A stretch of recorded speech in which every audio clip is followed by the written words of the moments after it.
오늘 말씀의 제목은 홍해를 건너다입니다. 14장은 다섯 문단으로 나눌 수 있습니다. 구조라고 할 수 있는데요. 첫 번째 구조는 1절부터 4절까지의 여호와의 명령, 하나님의 명령이 되어 있고 또한 하나님의 계획이 그려져 있습니다. 하나님은 모세에게 홍해 앞에 진을 치게 하셨습니다. 홍해바다 앞에 진을 치게 하셨고 바로의 마음은 강팍하게 하셨습니다. 그러니까 오갈 데가 없는 막바지에 이르게 되었습니다. 그것이 하나님의 계획이셨습니다. 그 하나님의 계획이 참 우리가 생각할 때는 이상합니다. 아니 길을 열어놓으시고 진을 치게 하든지 그러셔야 되는데 길을 딱 막아놓고 진을 치고 거기 머물라 하고서는 갈 수도 없는데 뒤에서는 애국 군대가 들어오는 그런 상황을 하나님이 만들어 놓으셨습니다. 그게 하나님의 계획인데 우리는 이 계획이 어떤 건지를 잘 모를 것 같았습니다. 물론 우리도 역시 마찬가지입니다. 막바른 그 골목에 들어왔는데 어려움이 처해지면 어떻게 해야 될까라고 하는 그런 마음들이 있을 텐데 그것이 이제 하나님의 계획이었다라고 하는 것입니다. 그리고 5절에서 12절에는요 애굽이 아주 매몰차게 추격해 옵니다. 저들이 가봐야 어디까지 가겠냐, 이제 도관에 든쥐다, 이런 생각을 가지고 아주 맹렬하게 뒤를 쫓아왔습니다. 그래서 이스라엘 백성들은 마음이 상당히 두려웠습니다. 그러니까 하나님이 이스라엘 백성들과 하여금 그런 상황 속에 놓여지도록 하셨다라고 하는 것이 오늘 본문 가운데 놓여있는 이스라엘의 모습입니다. 그래서 이스라엘 백성들 안에 오갈 데 없는 상황 속에서 하나님은 무슨 일을 하시려고 하시는가 라고 하는 생각은 사실은 할 수가 없었던 것 같습니다. 그러니까 왜 이런 상황이 벌어져야만 했을까 라고 하는 생각이 있었지 하나님의 무슨 계획이 있으셨다 라고 하는 것은 사실은 깨닫지 못했던 상황이라고 볼 수 있습니다. 우리도 역시 마찬가지로 그런 상황을 닥칠 때가 있습니다. 이거는 아닌 것 같은데 근데 그런 상황이 우리에게도 옵니다. 그때에 하나님 그렇다면 우리가 아무것도 할 수 없는 그때는 과연 어떤 일이 벌어질 것인가? 하나님이 일을 하실 것이다 라고 하는 것이 오늘 본문을 통해서 우리에게 깨닫게 하시는 것입니다. 그러니까 우리가 아무것도 할 수 없는 그 순간이 왔을 때, 그 상황이 왔을 때 이것은 내가 할 수 있는 것이 하나도 없구나, 오직 하나님이, 여호와 하나님이 손을 쓰시겠구나 라고 하는 마음이, 그 믿음이 우리 가운데 있어야 하겠습니다. 모세에게는 그 믿음이 있었습니다. 그래서 하나님이 모세를 향하여서 말씀하셨던 그것들을 모세는 들을 수밖에 없었습니다. 그거는 이 방법 외에는 없었기 때문입니다. 그러니까 손을 들어서 명령하라고 하고 이렇게 지팡이를 들어서 말하라고 하고 이렇게 하였을 때 그것 외에는 사실은 방법이 없었습니다. 그래서 그 말씀에 순종했었는데 하나님 놀랍게도 응답을 하셨다라고 하는 것입니다. 그러니까 우리가 어떤 일을 해야 하는데 할 수도 없고 그럴 때 우리가 손을 들어 모세처럼 기도하면 하나님은 우리에게 말씀하십니다. 그리고 백성들을 향해서 이야기하게 하십니다. 두려워하지 말라. 두려워하지 말라고 외치게 하십니다. 그리고는 하나님은 기적을 베푸십니다. 19절에서 22절 바다를 갈라지게 하십니다. 이건 상상할 수 없었던 일입니다. 기적을 경험하게 하셨습니다. 맨 땅을 걸어가게 하셨습니다. 그것이 하나님이 하신 일입니다.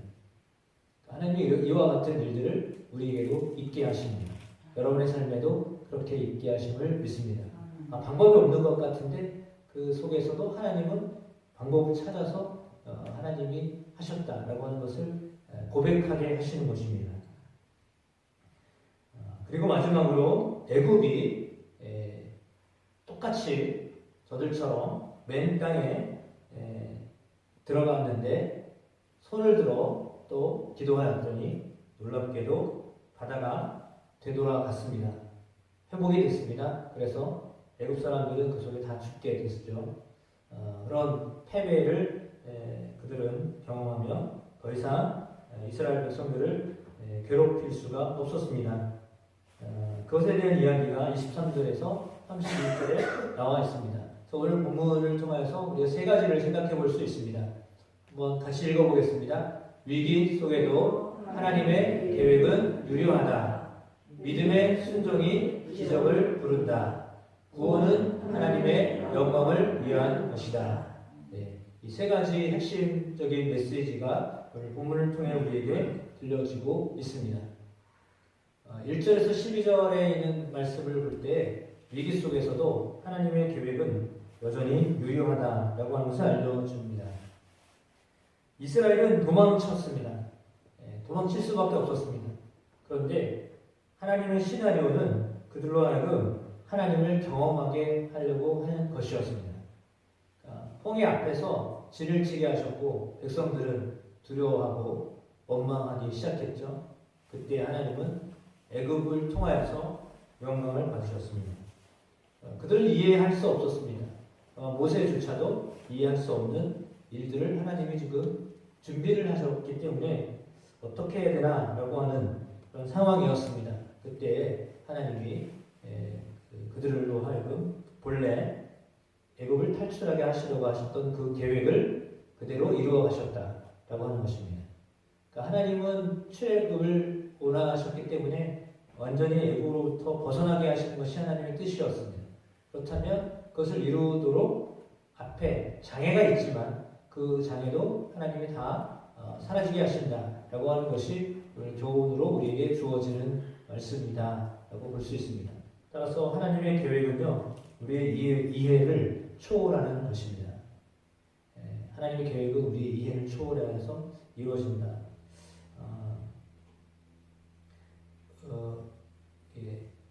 미로라고 하는 것을 아시죠? 미로가 뭔지 아시죠? 길이 다 없는 것 같잖아요. 근데 분명히 길 하나가 있어요. 미로에 딱 들어가면 길이 없어 보여요. 그러니까 길은 하나밖에 없거든요. 근데 그 하나 찾으려면 어쩌면 여기저기를 다 다녀봐야 돼요. 그러니까 여기도 가보고 저기도 가보고 해서 막혔네, 또 막혔네, 또 막혔네, 또 막혔네, 진짜 막혔나? 근데 그게 아니라요. 다 막힌 것 같은데요. 입구가 있으면요, 출구가 있거든요. 그러니까 그게 미로예요. 그러니까 어쩌면 우리의 삶이 그렇게 막히고 또 막힌 것 같고 또 안 되는 것 같고 또 힘든 것 같고 더 어려워지는 것 같고 이러거든요. 근데 그렇게 계속 찾다 보면 길이 열리는 거예요. 그것을 수십 번 반복 내지 그런 경험을 해가면서 이제 길이 열려지는 것을 보게 되는 거죠. 근데 대부분의 사람들은 막혔네? 안 되네? 힘드네? 어려우네? 그럼 그만둬야 되겠네? 이렇게 되는 거죠. 근데 그렇지 않냐고요. 끝까지 그 길을 찾아가면 반드시 길이 있다라고 하는 것입니다. 인생의 길도 역시 마찬가지입니다. 보이지 않습니다. 잘 보이지 않지만 분명히 하나님의 음성을 따라서 가면 미로를 빠져나올 수 있습니다. 역시 마찬가지입니다. 아버지가 그 미로 안에서 아이를 향해서 소리를 이렇게 지릅니다. 그럼 아이는 그 소리를 듣고 안 보이잖아요. 보일 수가 없잖아요. 미로 다 막혀 있으니까 볼 수가 없잖아요. 알 수가 없잖아요. 근데 소리가 들립니다. 그 소리를 듣고 길을 찾아가는 겁니다. 동일하게 지금도 여전히 하나님은 우리에게 막힌 것 같지만 내 삶이 여전히 미로가 가운데 이렇게 갇혀 있어가지고 길이 없는 것처럼 보이지 않지만 그러나 하나님의 음성이 계속 들리기 시작하면 그 음성에 의하여서 하나님께 나아갈 수 있다라고 하는 것입니다. 그것이 우리의 삶에 동일하게 주시는 교훈의 말씀입니다. 따라서요, 보이지 않아도 하나님의 인도하심이 있어요. 말씀을 듣고 계시면 그 말씀이 우리로 하여금 신뢰하고 따라가도록 허락하여 주십니다. 우리는 땅을 일구고 씨를 뿌립니다. 그리고 결과는 하늘에 맡기는 거죠. 때로는 비가 오지도 않고 때로는 너무 비가 많이 오고 태풍이 몰아쳐서 이거 다 끝났나 보다 라고 하는 생각이 들려지기도 합니다. 그러나 하나님은 우리보다 더 멀리 내다보시고 우리의 삶을 계획하시는 하나님이십니다. 때로는 농사일을 하는 것처럼 하나님께 순종하며 기다려야 할 때가 있습니다.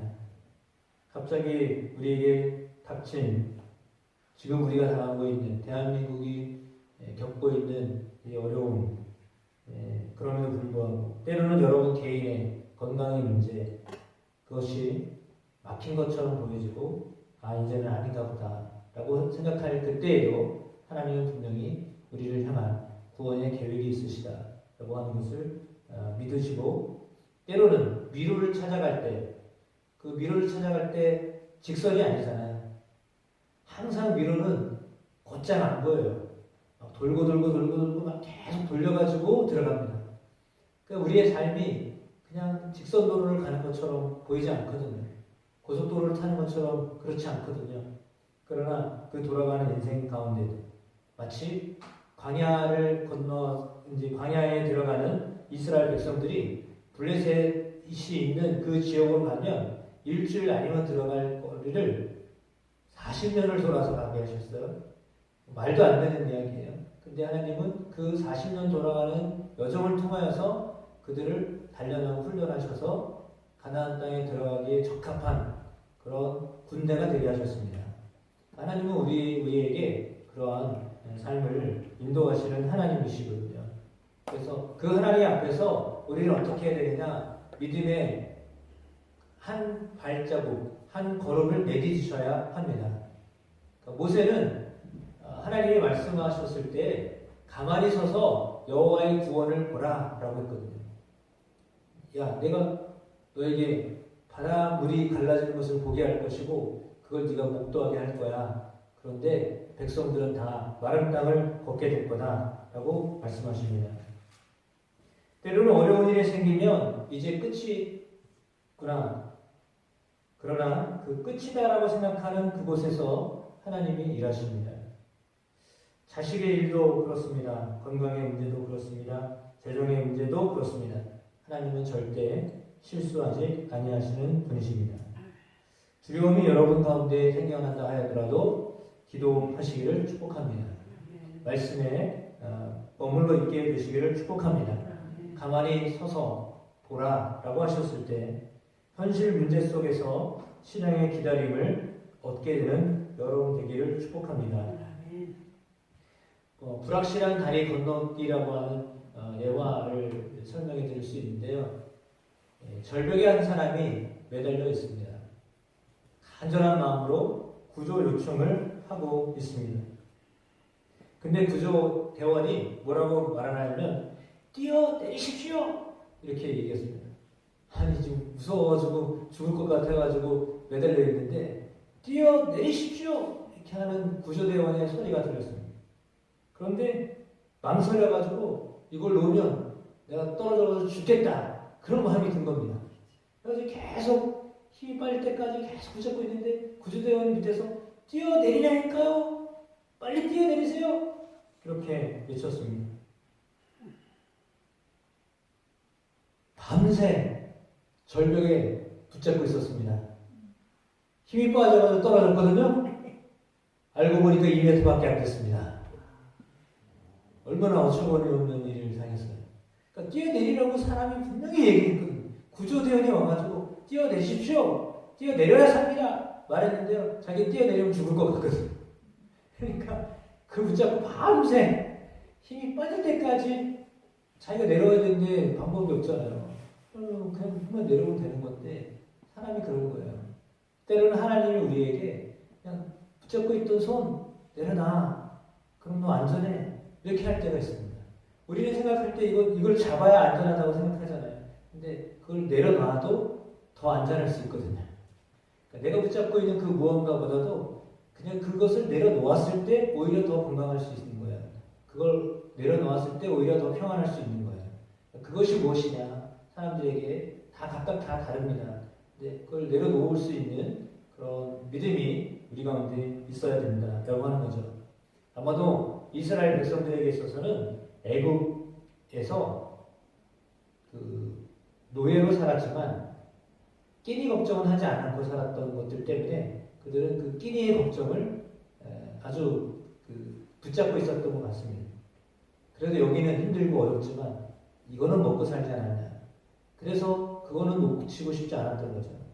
근데 하나님이 정말로 그들로 하여금 그냥 나가게 하셨잖아요. 그때 하나님이 홍해 바다 앞에 있는 그들을 향하여서 가만히 서 있어 라고 하셨습니다. 서서 기다려. 내가 하는 일을 너희가 보아라 라고 말씀하셨습니다. 그래서 우리는 하나님이 말씀하실 때 점프를 해야 됩니다. 믿음의 점프를 감당할 수 있게 되시기를 주의 이름으로 축복합니다.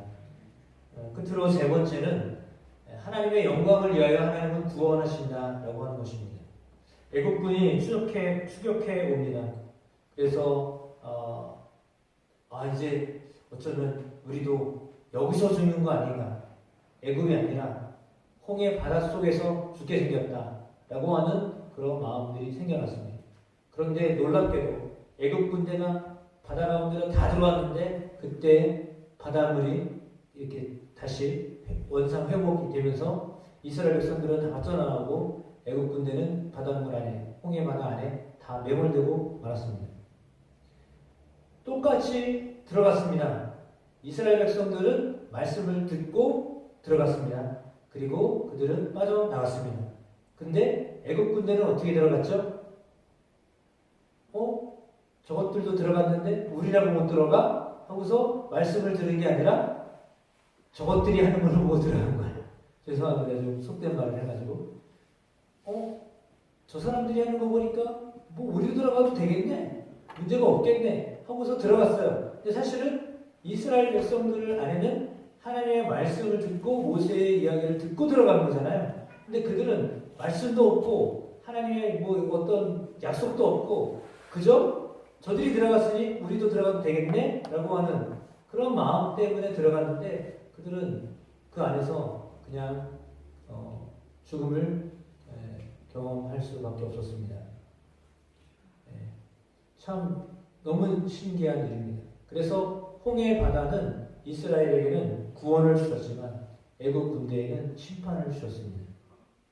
예수의 이름은 믿는 이들에게는 구원이지만 그러나 그 예수의 이름이 믿지 않는 사람에게는 심판입니다. 오늘도 아까 권초 성도님 문상 가서 말씀으로 함께 나눴는데 사실 제가 오늘 그 설교를 하게 될지는 잘 몰랐어요. 그래서 말씀을 들고서 앞에서 이렇게 설교를 하는데 이번 주간 고난주간에 대한 이야기와 더불어서 예수님에 대한 이야기를 꼭 전해야 되겠다라는 마음이 간곡해서 예수님의 죽음에 대한 이야기를 많이 했고 또 이제 어머니 죽음에 대한 이야기 복잡한 이런 것들을 함께 더불어서 함께 나눴는데요.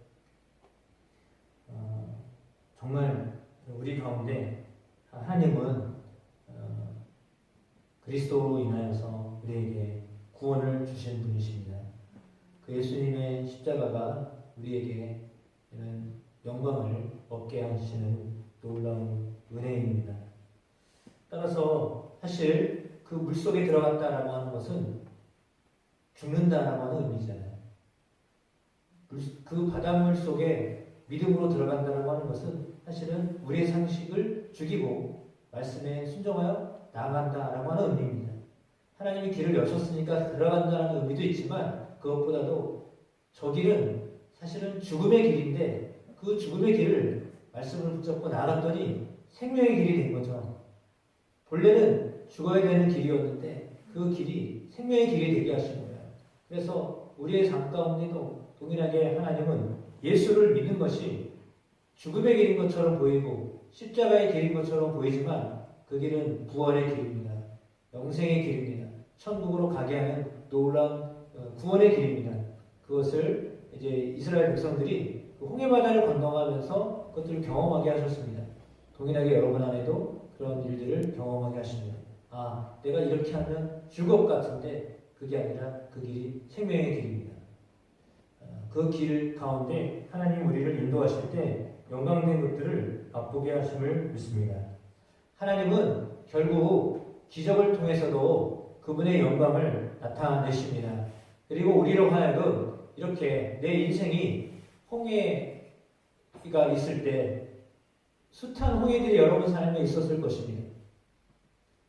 박영욱 권사님 고백을 듣지 않더라도 수차례 그 한 달 넘게 호스피스 병동에 있으면서 2번인가 3번인가 그 영안실 바로 들어가기 직전까지 그 임종실에 3번인가를 가서 이번에 이렇게 임종했다고 얘기하시더라고요. 그러니까 그 전에도 그 위기가 계속 있었던 거예요. 그런데 이제 3번째 임종실에 갔을 때 임명했다라고 하는데, 저는 우리의 삶에 그런 그 위기가 있어요. 어려움이 있거든요. 네, 그 어려움 가운데도 우리가 두려워하지 않아야 돼요.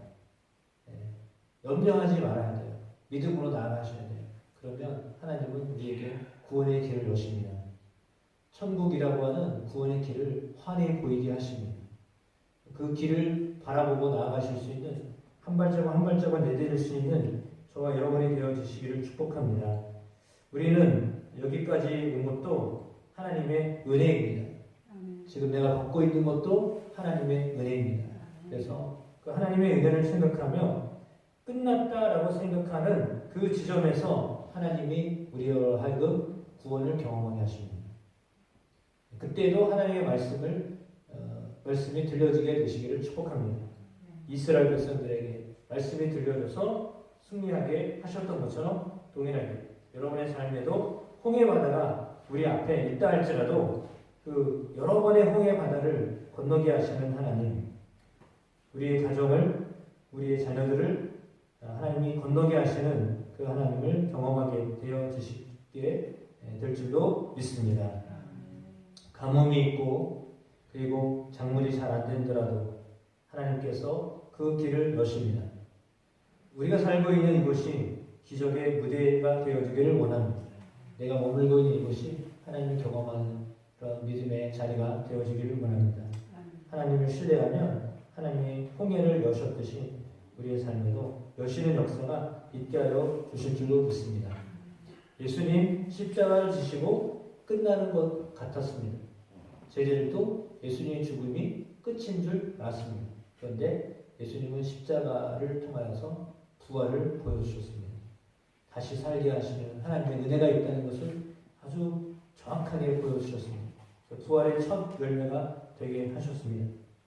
하나님은 아들 이삭을 바치라고 하는 하나님의 음성을 듣고 움직였던 아브라함에게 어린 양을 준비하셔서 아들 대신 어린 양을 바칠 수 있게 하셨습니다. 그래서 우리는 하나님의 말씀에 순종함으로 나아갈 때 하나님은 기적을 여십니다. 그 기적을 여시는 구원하시는 하나님을 경험하며 목도하고 증거하고 간증하는 저와 여러분의 삶이 되어주시기를 주의 이름으로 축복합니다.